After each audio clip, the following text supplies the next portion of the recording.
Hi friends, நான் உங்களுக்கு ஒன்றே ஒன்று ரொம்ப ரொம்ப ரொம்ப ரொம்ப இம்பார்ட்டண்ட்டான டேட்டா ஒன்று சொல்கிறேன்.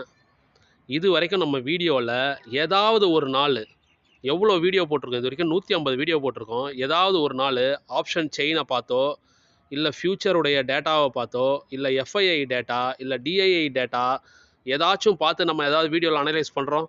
எதுவுமே கிடையாது ஃப்ரெண்ட்ஸ். பியூராக reference zone, candlestick formation, confluential zone, IR formation, multi time frame analysis IR ஃபார்மேஷனில் இருக்கா? அவ்வளோதான் ஃப்ரெண்ட்ஸ். மீதி எல்லாமே இது எல்லாமே இம்பார்ட்டண்ட் தான். பட் ஆனால் இது எல்லாமே இதில் discounted. Price and volume and structure and ஃபார்மேஷனில் டிஸ்கவுண்டட் ஃப்ரெண்ட்ஸ். இதை புரிஞ்சுக்கோங்க. யார் சொன்னாலும் ஏற்றுக்காதீங்க. Price, volume, reference zone and candlestick pattern இது எல்லாமே கரெக்டாக நீங்கள் வந்து ஃப்ராக்ஷன் ஆஃப் மினிட்ஸில் உங்கள் மைண்டுக்குள்ளே அல்காரிதம் மாதிரி டெவலப் பண்ணணும் ஃப்ரெண்ட்ஸ்.